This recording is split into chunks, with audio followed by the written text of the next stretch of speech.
Gara-gara ingin memikat burungnya yang lepas, seorang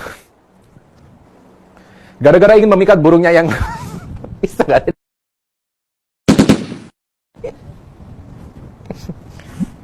Gara-gara ingin memikat burungnya yang Gara-gara ingin memikat burungnya yang lepas, seorang pemuda di Kabupaten Lumajang, Jawa Timur malah tersengat listrik pada Kamis siang. Beruntung korban hanya pingsan dan harus